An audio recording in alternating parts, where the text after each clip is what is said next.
Истеме ұлағатты ұстаздар мен білім мен өнерге құштар оқушылар, сәкен симфоний жұбату. Таң алды, мамыр айы. Ауылды таң алды, мамыр айы. Ауылды түн, ауыл нұра бойында. Аспанды түнген қара бұлт қаптап, қара түнді өте-өте меңіреу қылыптыр. Меңіреу қылыптыр. Көшіп шаршап келген ауыл жаппай ұйқы тұтқанда жатыр. Дөңірек тып-тыныш. Бірақ алыстан бір ызың естіледі.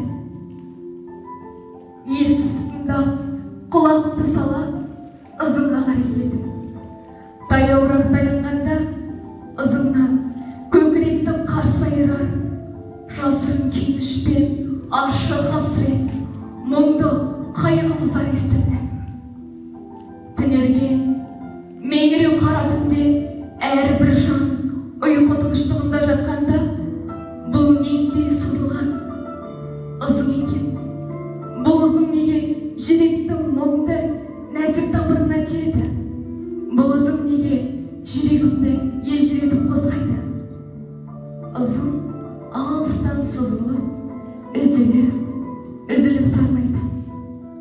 Соңына ма бұл елде қарауынан айырылған, қараңғы түнде еңіреген қулық бие бола ма?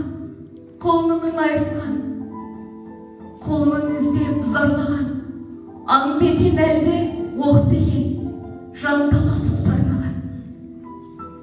Таяуырақ таянған сайын ызыңның даусы анығырақ шығады.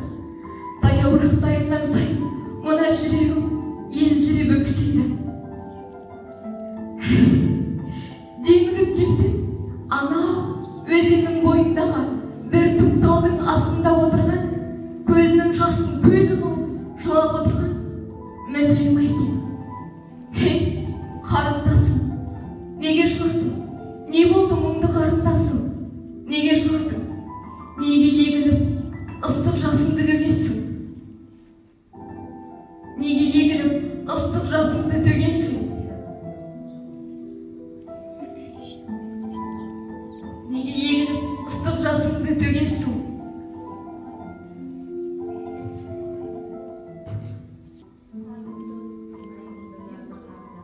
Ай, зарлы қарындасым, сендей шерлі, мұңды, көзінің жасын көл қылған қазақ қызы көп. Сендей бақты қабақ ашылмаған қазақ қызы көп. Бәрі де жылайды, мүмкін. Сенен де көбірек жылайтындар бар шығар.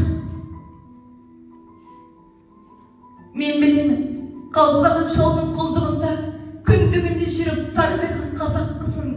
Мен білемін, наданның қайуан нәпсісі үшін екі шыққанының бірі болып жылап жүрген қазақ қызын.